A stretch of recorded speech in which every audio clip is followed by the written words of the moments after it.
We're going to talk about March. It's been a quite good month for Bitcoin. What does it mean though for the rest of the year?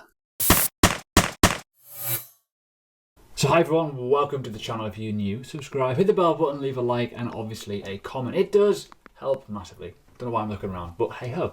So on the screen here you can see obviously Learning Crypto, my company. Please do, if you've not yet done so, if you're new to the whole space, introduction course, check it out. We also have other paid and other membership sort of stuff that you can learn through me, Operation Crypto, and other people of my team. So had to get that one out of the way because a lot of people do ask the questions about it. So going to go back in time a little bit. We're going to look at some previous data regarding essentially the first 2 months of the year, right? We got January, February, and now we're into March. They're usually not the greatest of months. Usually, by test of time, you can probably look at the argument here that February is a bit wishy-washy. You have some severely bad months and some severely good months and some really averagely boring months, realistically. You can see here, not the greatest of returns, essentially, on some of them. But you've also got January as well.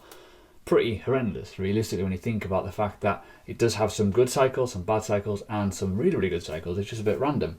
But March is what we're interested in. March, statistically, on paper, is one of the worst months in record for publishing of gains, essentially. The greenness, due to tax season. Tax season is important, but we're now at the 31st of March here, and we've actually done all right this time. It's been really quite good when you compare. But you got to also look at the details and statistics here.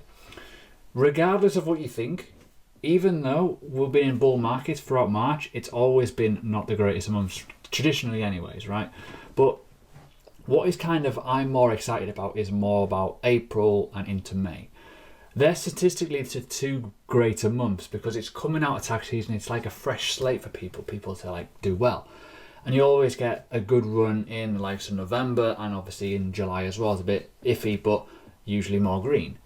So it's important to kind of look at where things are going to go. The worst months are behind us. January and obviously March are the worst months statistically. And then you've obviously got August is not the greatest, but you got to remember people take profits.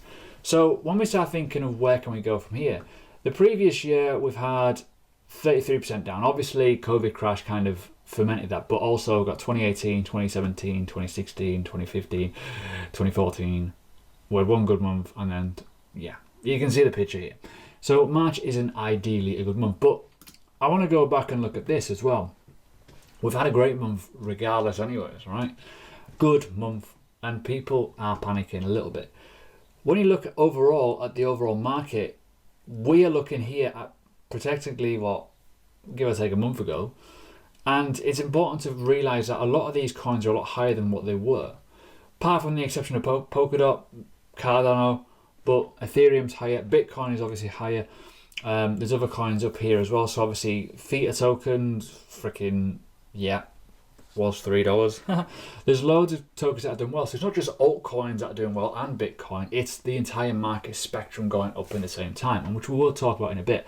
But one thing's obviously important here. If we're looking at today's date right now, this is what the current live prices are: 58,100, and what that translates to is quite a big month. Our opening candle for March this year was 45,100, give or take. That's a huge move. That is a great bit of statistical data there. And as I say, some of them haven't moved, but some of them have. Obviously, look at Binance Coin for obvious XRP's done well. Obviously, Uniswap's done well. Theta's obviously done crazy moves, changed up a little bit. But the whole entire market has done very, very well. And I will come onto the chart and we'll look at the dominance. We'll look at the dollar chart as well, dollar index, and why it's kind of important to see where it's potentially going to happen. And I feel we are going to go whoops in the dollar due to stimulus, and crypto is going to go bang. Not financial advice, but just hold on to your ticker, your hat basically. So moving on to some news first, right? Just to kind of back this all up, a lot of people are going, let's go all in on Bitcoin, which sounds like a crazy thing, but company reserves and people putting reserve assets into crypto is becoming more the normal thing these days. I do it with my own company. Other people, obviously like Tesla, MicroStrategy, all these bigger known entities are starting to put a little bit of reserves just into Bitcoin to hedge against the obvious inflation increase that does tend to happen. And it's just a way to make their money work a little bit on the best performing asset of all time, technically Bitcoin. So when we're looking at this, obviously As you know, Crypto Quant is a really good statistical data resource. I really like it a lot. And obviously the data presented this in terms of supply and demand would indicate that maybe it's a time to go in on Bitcoin, and that may well encourage more and more people. As you can see here, the ratio of stable currencies has obviously changed as well. So the market is getting better in terms of supply and demand. Relatively many stable currencies, stable coins essentially, across all exchanges think the rise of USDC. Bitcoin holdings are decreasing fast. So that would indicate that more and more people are holding on to the asset elsewhere, which is kind of cool. So the people, the bears, would indicate that this is fake and inflation of usage of printed money, but there has to be some sort of demand. These are backed assets. USDC is certainly backed, and I will come on to one thing as well in a minute, which is kind of important to look at. But if there's demand and the supply is met, price will react. Simple economics. Moving on to the next bit of news, obviously important, is there may well be a shift in a very, very big tangible thing here. The biggest problem, the biggest lifeline of all things distribution is the likes of PayPal and other big companies, obviously Visa as well. So when we start talking about the convenient route for US traders is potentially using the likes of PayPal, is kind of a big thing. We've got Cash App as well. So it's important to know that people are interested and their services have been brought to the masses to allow this to kind of happen. So fundamentals, supply and demand, somewhat important, right? And as I mentioned before about stable currency being backed, well, apparently a new assurance report has indicated that yes, Tether is now potentially fully backed. Yes, there's all kinds of murmurings about lawsuits here and there and everywhere, but at the end of the day, if they've sorted all their stuff out and they've got it all organized and written in all kinds of code and blockchains, it's all there for us to see, well, happy days, right? Just more and more usage. But yes, people get a bit annoyed about the Tether printer, but if people are genuinely buying that with assets, that's fine, because that's how it should work. Anyways, I want to talk about obviously this, right? As I mentioned, going back a little bit, we talked about the opening candle of the month. Now, in terms of low to high, we've done a 37% increase. Obviously, right now it's not closed, it closes tonight. But in terms of the record books, it's one of the best marches on record, as I can probably allude to in terms of looking at the past state. Apart from obviously 2013, you know, a lot more volatile asset. When we're thinking about the fact that we are currently at $45,000 opening and we are closing potentially at 57, 58,000, and it's roughly into the 30% levels at massive. And if I was to do it at the current close, we'll be looking at a 29% give or take growth. That is big. That's bullish as well. That's really, really good. So that's pretty important. So obviously that's looking very, very good. Yes, you know, if you're not really into it, dollar cost average into like any said asset that you may be interested in, but things are, in my opinion, looking pretty damn good. But as I said before, I want to talk about a few things. So we've got the Bitcoin dominance chart. Even though Bitcoin's relatively high, this is still looking pretty good. So when you look at market dominance, it's still dropping. Go down to the weekly time frame, you can kind of see, you can allude to it.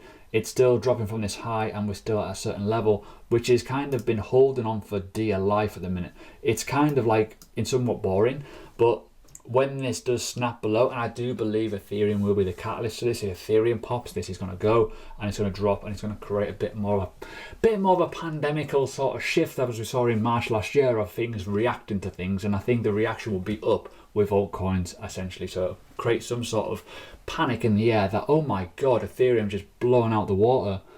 Oh, cool. And I'll look at Ethereum in a second to show you why. Which I know I did a video on Ethereum yesterday. I don't think people understood what I meant by the BTC chart. People are like, it's overvalued. No, it's not moved yet. Not moved yet. And don't make me come out and get you to say otherwise. But if you could argue market sentiment, it appears to be indecision right now in terms of the dominance chart. There seems to be some pumps and some not. Yeah, some are going, some are not. It's a pain in the ass, right? But we do need to look at the dollar chart. So the dollar chart, right, this is kind of important, right? So if I zoom out a bit, pandemic, stimulus printer, helicopter money was announced, right? Basically, the economy is dying. Help. We need money, right? Right, it drops, right? We found this level at 89 percent or give or take, whatever dynamic Petric point, whatever you want to use it as. But it has been trending back up to retrace some of this drop essentially from this point here. In my opinion, that was like most logical. I do feel we could go a little bit higher, but as I say, the stimulus print is still going. It's still helicopter money time, right? If that is announced and it's dropped and more money is put into the market to dilute it, it's going to drop. What does that mean for crypto? Technically, if this goes down, the chances are crypto goes up more aggressively. So I do feel more and more people will put money into crypto and they will be interested in that.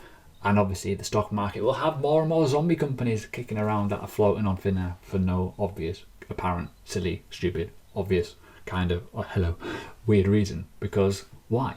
Oh, free money. I'll give you free money. We can pay for your fishing. We can pay for this. We can pay for all this kind of market execution bollocks that you tend to do on some algorithms to make your pharmaceutical kind of business run without even a product. Yeah, it's all shit. But at the end of the day, we've got to be careful. But what I say about obviously Ethereum, same as yesterday, right? Consolidating, it's chilling out. The second biggest market cap coin will react the biggest because people are interested in altcoins. A lot of the ERC20 standard are on there, and the dominance chart will just drop like an absolute stone, essentially, in theory, which will create people to go, oh, it's all season, let's buy all the altcoins, and even more and even more and even more sirens will go off in your head, which is really irritating. That was quite good. Yeah, nice. Anyways, that's today's video done. Polkadot's in a bit of a run at the moment, which is quite good to see. But yeah, fundamentals are clear.